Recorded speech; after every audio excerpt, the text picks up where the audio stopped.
శ్రీమాత్రే నమః శ్రీమాత్రే నమః శ్రీమాత్రే నమః. నమస్కారం అండి అందరికీ. Welcome to my YouTube channel Shri Manju spiritual. మనము లలితా సహస్రనామ స్తోత్ర నామాలకు ప్రతిపదార్థాలు తెలుసుకుంటున్నాం కదా. శ్రీమాత్రే నమః. అంతకంటే ముందు మీరు గనక ఛానల్ని సబ్స్క్రైబ్ చేసుకోకపోతే వెంటనే చేసుకొని పక్కనే ఉన్న బెల్ ఐకాన్ని నొక్కి ఆల్ సెలెక్ట్ చేసుకుంటే మేము ఇలాంటి వీడియోస్ అప్లోడ్ చేయగానే ముందుగా మీకు నోటిఫికేషన్ వస్తుంది. అలాగే వీడియో ఎక్కడ కూడా స్కిప్ చేయకుండా మేము ఏం చెప్తున్నామో మీకు పూర్తిగా అర్థమవుతుంది. ఇప్పుడు వీడియోలోకి వెళ్ళిపోదాము. శ్రీమాత్రే నమః. 444 నామము పుష్టి. పుష్టి దేవాదారు అనే పుష్టి ప్రతిపదార్థము. పుష్టి సమృద్ధి స్వరూపము. పుష్టి పోషణకు సంబంధించినది. అందరి యందున్న పుష్టి స్వరూపిణి. శ్రీమాత్రే నమః. ఇంతకు ముందు నామము తుష్టి, మానసికంగా ఉండాల్సిన సంతృప్తిని గురించి సూచిస్తే ఈ నామము శారీరకమైన సమృద్ధిని సూచిస్తుంది. ఈ రెంటి రూపంలో అమ్మవారు ప్రతి జీవిలోనూ ఉంటుంది. యాదేవి సర్వభూతేషు పుష్టి రూపేణ సంస్థిత.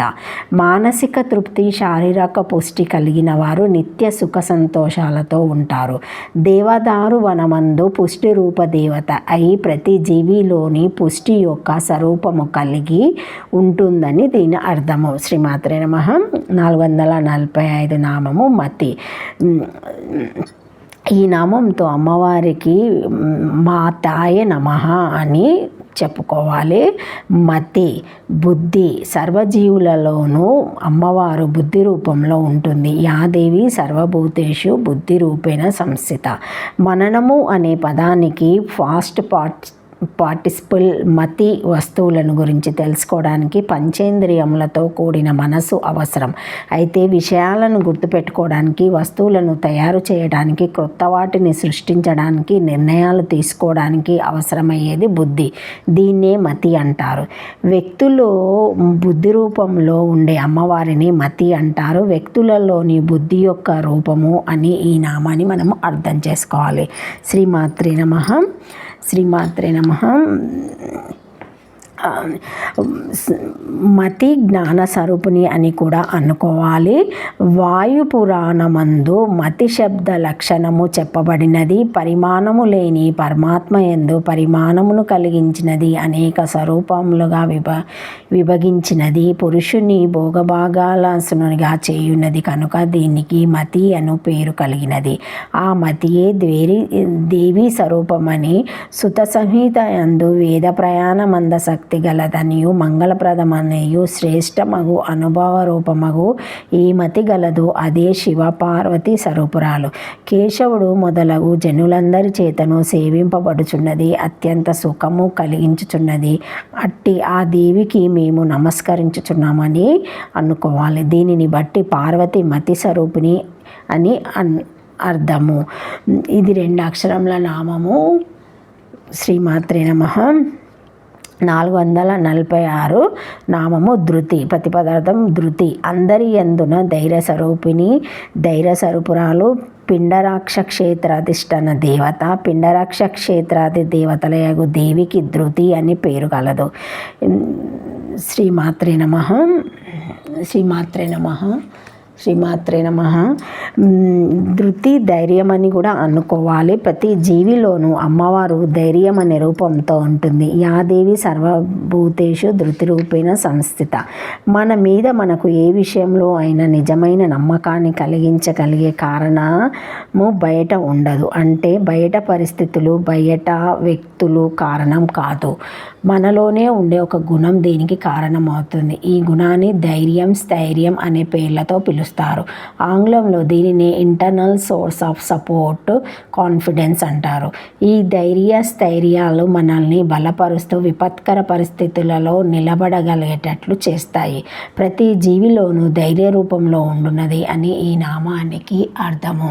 శ్రీమాత్రే నమః. 447 నామము శాంతి.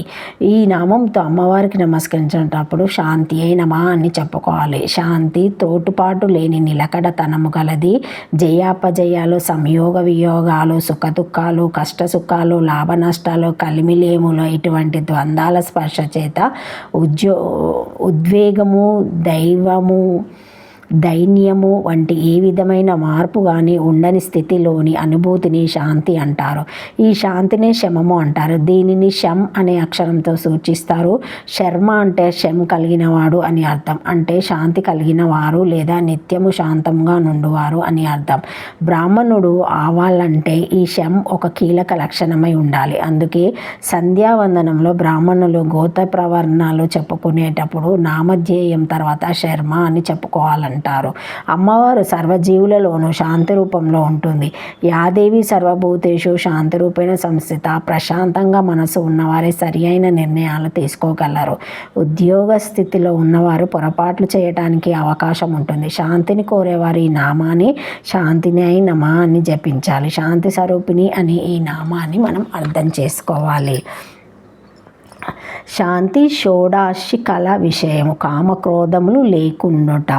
జీవునికి అనవాది మలములు దేనితో శాంతించుచున్నో అది శాంతి అనబడును. శాంతి శబ్దం చే వాయువును సంబంధించిన ఒక కళా విశేషం చెప్పబడుచున్నది. అనగా జీవునకు అధికముగా అనవనమలములు మాయ వికారములు దేనిచే శాంతించునో దానికి శాంతి కలే అని పేరు. జీవునికి ఉన్నత స్థితి ఇది అని శైవగమమందు గలదు. బృహత్పర శక్త స్మృతి ఎందు కూడా నాసికకు ముక్కునకు పదునైన అంగళముల బాహ్యస్థానమును వ్యాపించి మలములను ప్రారదోరి జీవుని శుద్ధి చేయు కళాస్థానం గలదు. అది షోడాశి కళ అనబడం. దానికి శాంతి అని పేరు. 2 అక్షరముల నామము. థ్యాంక్ యూ ఫర్ శ్రీమాత్రే నమః. Thank you for watching my video. Please like, share, comment, subscribe to my channel. మరిన్ని వీడియోస్తో మళ్ళీ కలుస్తానండి. ఏమైనా కామెంట్స్ ఉంటే పెట్టగలరు. ఈ వీడియో మొదటిసారి ఎవరైనా చూసి ఉంటే తప్పకుండా లైక్ చేసి సబ్స్క్రైబ్ చేసుకోగలరు. Thank you.